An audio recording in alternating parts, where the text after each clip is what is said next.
बिस्मिल्लाहिर्रहमानिर्रहीम। अस्सलाम वालेकुम स्टूडेंट्स आज की इस वीडियो में हम सीखेंगे स्क्रू गेज का इस्तेमाल कि स्क्रू गेज को क्यों इस्तेमाल किया जाता है और कैसे इस्तेमाल किया जाता है, इसकी ज़रूरत क्यों पेश आई। तो इस ज़रूरत इसलिए पेश आई क्योंकि वर्नियर कैलिपर जो था वो एक ख़ास यानी कि लिमिट तक, यानी कि उसकी लीस्ट काउंट थी 0.1 मिलीमीटर और 0.01 सेंटीमीटर तक वो पैमाइश कर सकता था। लेकिन ये जो है स्क्रू गेज इससे भी कम वैल्यू को या स्मॉल डिस्टेंस को या जो थिकनेस होती है उसको पैमाइश ये कर सकता है। तो फर्स्ट ऑफ ऑल हम इसके पार्ट्स जल्दी से देख लेते हैं। पार्ट्स कौन कौन से हैं। ये एक यू शेप्ड फ्रेम है, इस तरह बना होता है। यहाँ पे इधर आप ऑब्जेक्ट प्लेस करेंगे, इसको स्टार्ट बोला जाता है। और ये है स्पिंडल, यानी कि ये जब हम इधर से इसको घुमाएंगे तो स्पिंडल अंदर और बाहर की तरफ मूव करेगा, तो इसकी वजह से हम यहाँ पे दरमियान में कोई भी ऑब्जेक्ट रख सकते हैं। अच्छा जी, उसके बाद ये लॉक है। लॉक किस मकसद के लिए होता है? सेम लाइक जैसे वर्नियर कैलिपर का था, लॉक बंद कर देने से मूवमेंट रुक जाती थी वहाँ पे वर्नियर स्केल की। तो इधर भी ऐसा ही होगा कि मूवमेंट किसकी रोकनी है, हमने सर्कुलर स्केल की मूवमेंट रोकने के लिए ये लॉक का इस्तेमाल किया जाता है। तो उसके बाद हम आते हैं जी इसके स्केल की तरफ। ये आप ज़रा गौर करें, अगर मैं इसको ओपन कर रहा हूँ तो सबसे पहले जो है ये एक स्केल आपको नज़र आएगा। इधर इसको कहते हैं इंडेक्स लाइन या डाटम लाइन। ये मेन इस सिलेंडर के ऊपर ये लाइन लगी हुई है और लाइन के ऊपर और नीचे दोनों साइडों पे आपको यहाँ पे स्केल नज़र आ रहा है। ऊपर अगर आप गौर करें तो 0, 5 है और 5 के बाद फिर 10 है। ये बेसिकली मिलीमीटर्स हैं, 0, 1, 2, 3, 4, 5 तक। 5 क्लियर लिखा हुआ है, उसके नीचे सिर्फ निशान लगे हुए हैं। और इसी तरह से आगे 10 है, 10 तक ये है और आगे भी है ये कंप्लीट। इसको जैसे जैसे ओपन करते जाएंगे तो यहाँ पे आपको शो होता जाएगा। लेकिन अगर हम उस डाटम लाइन के नीचे जाएं तो वो बेटा फ्रैक्शन है, यानी कि 0 और 1 के दरमियान बनता है 0.5। तो नीचे जो है ये है 0.5, फिर उसके बाद ऊपर 1 होगा, फिर 1.5 होगा, इसी तरह से 2 हो जाएगा, फिर 2.5 होगा। तो ये उसी तरह से ये कंटिन्यू रहेगा। ऊपर 1, 2, 3, 4, 5 होल मिलीमीटर दिए हुए हैं, नीचे उनके 0.5 दिए हुए हैं। तो अगर हम यहाँ पे देखें तो इसका मतलब है कि इसमें जो मेन स्केल है उसके ऊपर कम से कम जो रीडिंग होती है वो 0.5 है, जिसको हम पिच भी बोलते हैं।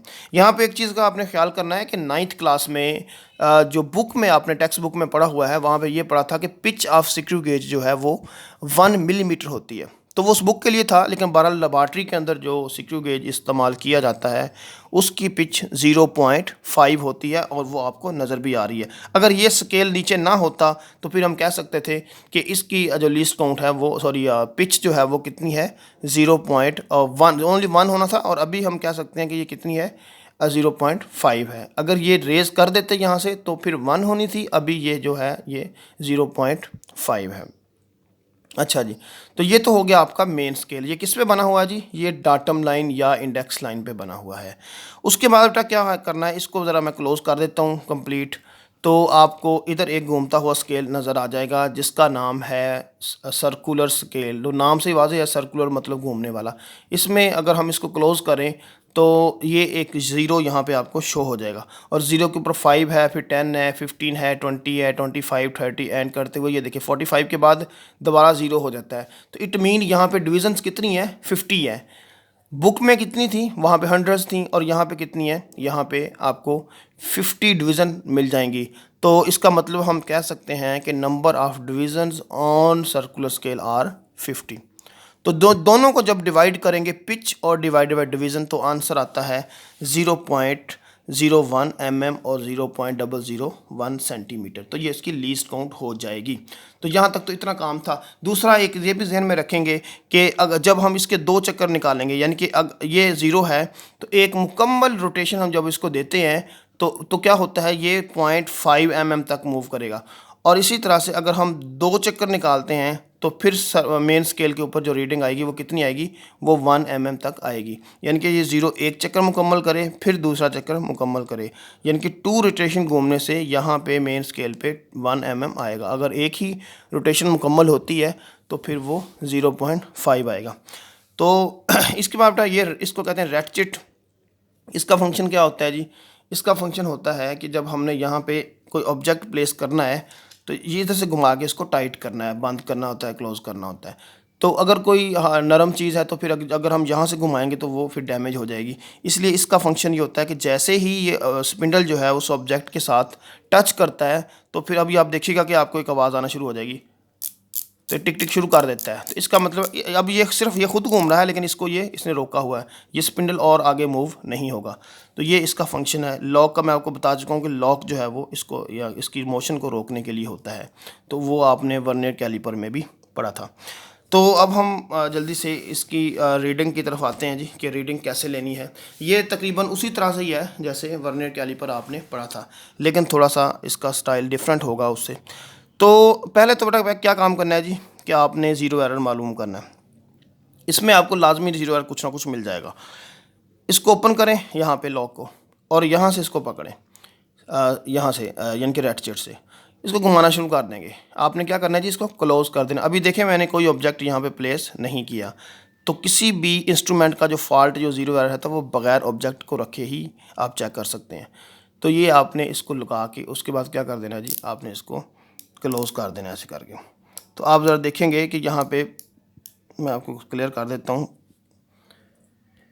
हाँ जी, ये देखें ये ज़ीरो अब ऊपर जा चुका है। ये जो ज़ीरो है ये ऊपर है। इस ज़ीरो को एक्चुअली इस इंडेक्स लाइन के सामने होना चाहिए था।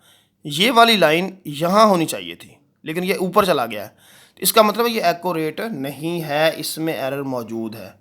ये आप देख सकते हैं बिल्कुल वाज़े करके।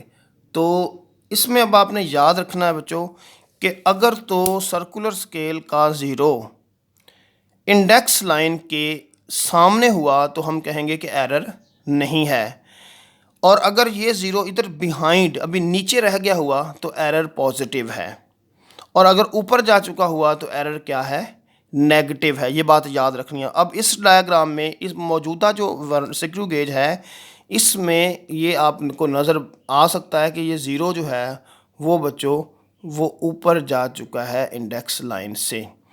तो इसका मतलब है एरर क्या हुआ, एरर आपके पास जो है वो नेगेटिव है। ऊपर क्रॉस करने से क्या होता है जी, नेगेटिव है। तो इसको मालूम कैसे करना है जी, ये मैं आपको यहाँ पे दिखा देता हूँ कि इसको आपने किस तरह से मालूम करना है। बेटा एक चीज़ ये होती है, आपने देखना कि कितना ऊपर गया है वो जो ज़ीरो है वो कितनी डिवीज़न क्रॉस करके गया है, यानी कि इंडेक्स लाइन और ज़ीरो के दरमियान कितने डिजिट है। तो आपको नज़र आ जाएगा सिर्फ एक ही है, ज़ीरो सिर्फ एक स्केल ही ऊपर गया है, तो वहाँ पे क्या आएगा, 1। अब इस 1 को आपने क्या करना है जी, इस 1 को आपने मल्टीप्लाई कर देना है लीस्ट काउंट के साथ। यहाँ पे आएगा 1 multiply by least count, millimetre में लेनी है, याद रखें 0.01 mm, ये आ गया जी। तो आंसर वही आएगा 0.01। तो ये बेटा मिलीमीटर। अभी मैंने आपको बताया है कि ये क्रॉस करके आगे जा चुका है, तो एरर जो है वो नेगेटिव है। एरर क्या है जी, नेगेटिव है। ये मैं इधर माइनस का साइन आ जाएगा, माइनस यानी कि नेगेटिव ज़ीरो एरर है, इसमें नेगेटिव ज़ीरो एरर है।